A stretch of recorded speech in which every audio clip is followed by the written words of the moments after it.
हरे कृष्णा, राधे राधे। कैसे हैं आप लोग? आशा करती हूँ कि बिहारी जी की कृपा आप सभी पर बनी रहे, आप सभी स्वस्थ हो, अच्छे हो। इसी कामना के साथ आज हम सुनेंगे एक छोटी कहानी, उसकी बड़ी सीख। यह कहानी एक मेहनती ईमानदार मोहन किसान की है। तो आइए ज़्यादा देरी न करते हुए कहानी को सुनते हैं और उसका आनंद लेते हैं। यदि आप कहानी को पूरा सुनेंगी तो कहानी आपको समझ आएगा। यदि आप वीडियो बीच में स्किप कर देंगे तो आपको कहानी समझ नहीं आएगी, और अधूरा ज्ञान किसी काम का नहीं होता। इसीलिए आप वीडियो को पूरा देखें और कहानी का आनंद लें। तो आइए कहानी को शुरू करते हैं। एक समय पहले की बात है, किसी गांव में मोहन नाम का एक किसान रहता था। वह बहुत ही मेहनती ईमानदार था। अपने अच्छे व्यवहार के कारण वह दूर दूर तक जाना माना जाता था। उसका लोगों के साथ आपसी संबंध भी बहुत अच्छा था। लोग उसकी बहुत ही प्रशंसा करते थे। एक दिन की बात है, जब वह देर से शाम को खेत से घर लौट रहा था, तभी रास्ते में उसने कुछ लोगों को बात करते हुए सुना। वह उसी की प्रशंसा कर रहे थे। वह अपनी प्रशंसा सुनने के लिए वह वहाँ से धीरे धीरे चल रहा था ताकि वह अपनी प्रशंसा सुन सके। पर उसने उनकी बात सुन तो पाई कि वो उसकी प्रशंसा नहीं, बुराई कर रहे थे। कोई कह रहा था कि मोहन तो बहुत ही घमंडी है, तो कोई कह रहा था कि सब जानता है, वो अच्छाई होने का दिखावा करता है, मोहन तो बस ऐसा ही है। मोहन ने इससे पहले सिर्फ अपनी प्रशंसा ही सुनी थी। उसने अपनी बुराई इससे पहले कभी भी नहीं सुनी थी। इस पर उसके दिमाग में एक बहुत बुरा असर पड़ा, और वह जब भी कुछ लोगों को बातें करते देखता तो उसे लगता कि वह उसी की बुराई कर रहे हैं। चाहे वो अच्छी भी बातें करते तो उसके माइंड में यह सेट हो गया था कि यह मेरी ही बुराई करे, ऐसा उसे लगता।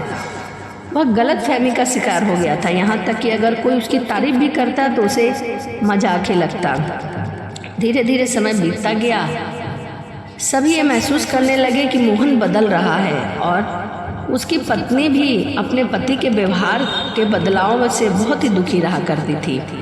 एक दिन उसने पूछा, आजकल आप इतने परेशान क्यों रहते हैं? कोई कारण हो, कोई दुख हो तो आप बताइए, कृपया करके मुझे बताइए। मोहन ने उदास होते हुए उस दिन की सारी बातें अपनी पत्नी को हूबहू समझा दी कि लोग उसके बारे में क्या क्या बातें करते हैं। तभी उसे ध्यान आया कि पास ही के गांव में एक सिद्ध महात्मा भी आए हुए हैं, और वो बोली, स्वामी मुझे पता चल गया कि आप क्या कहना चाहते हैं। अगले ही दिन वह उन महात्मा से मिलने के लिए उनके आश्रम जा पहुंची। मोहन ने सारी घटना बता दी और बोला, महाराज उस दिन के बाद से सभी मेरी बुराई और झूठी प्रशंसा करते हैं।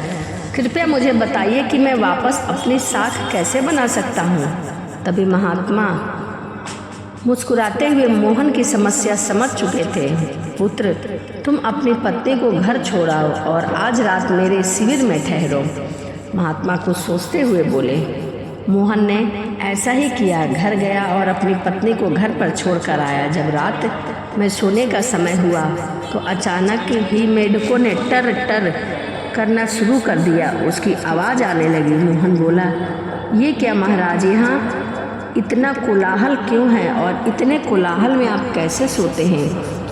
तभी महात्मा ने कहा, पुत्र, पीछे एक तालाब है। रात के वक्त उसमें मौजूद मेढक अपना राग अल्पाने लगते हैं, पर ऐसे में तो कोई यहाँ सो नहीं सकता। हाँ बेटा, पर तुम ही बताओ हम क्या कर सकते हैं। हो सकता है तो तुम हमारी कोई मदद करो। महात्मा जी बोले। मोहन बोला, ठीक है महाराज, इतना शोर सुन के लगता है कि इन मेढकों की संख्या हजारों में होगी। मैं कल ही गांव से 50-60 मजदूरों को लेकर आता हूँ और इन्हें पकड़कर दूर नदी में छोड़ आता हूँ। और अगले दिन मोहन सुबह सुबह मजदूरों के साथ वहाँ आ पहुँचा। महात्मा जी भी वहीं खड़े थे, सब कुछ देख रहे थे।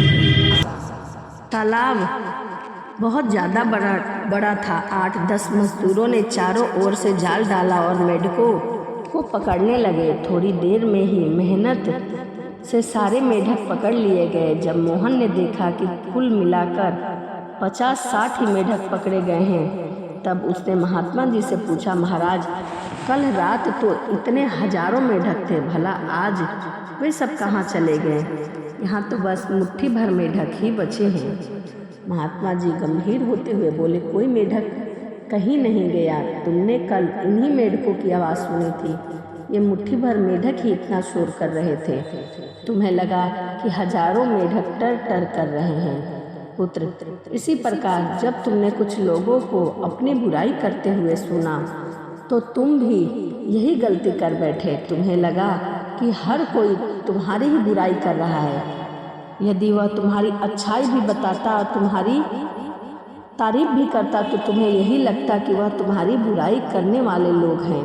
मुट्ठी भर लोग मेढक के समान ही थे। इसीलिए अगली बार किसी को अपने बुराई करते सुनना तो इतना अवश्य याद रखना कि हो सकता है ये कुछ ही लोग हैं जो मेरी बुराई कर रहे हैं, परंतु बाकी लोग तो मेरी प्रशंसा करते हैं। और इस बात को भी समझना कि भले तुम कितने ही अच्छे क्यों ना हो, ऐसे कुछ लोग होंगे ही होंगे जो तुम्हारी बुराई करेंगे। अब मोहन को अपनी गलती का एहसास हो चुका था और वह सारी बात समझ चुका था। वह पुनः पुराना वाला मोहन बन चुका था। हंसी खुशी रहता था और ईमानदारी से अपना कार्य करता था। तो इस कहानी से हमें क्या सीख मिलती है? इस कहानी से हमें यही सीख मिलती है कि संसार में अच्छे बुरे दोनों तरह के लोग हैं। आपको अच्छे कम और बुरे ज़्यादा मिलेंगे। हमेशा आपको प्रशंसा करने वाला कम और बुराई करने वाला ज़्यादा मिलेगा। लोग तो चाहते ही हैं कि आप दुखी रहें, परंतु आप ऐसा ना करें। हमेशा सुखी और प्रेम से रहें। आपको ईश्वर ने जितना दिया है उतने में ही सब्र करके रहें। तो इस कहानी से हमें यही सीख मिलती है। कहानी आपको कैसी लगी कमेंट करके ज़रूर बताइएगा। तो चलिए इसी के साथ वीडियो को समाप्त करते हैं और मिलते हैं अगली वीडियो में। राधे राधे, जय श्रीमन नारायण, हरे कृष्णा।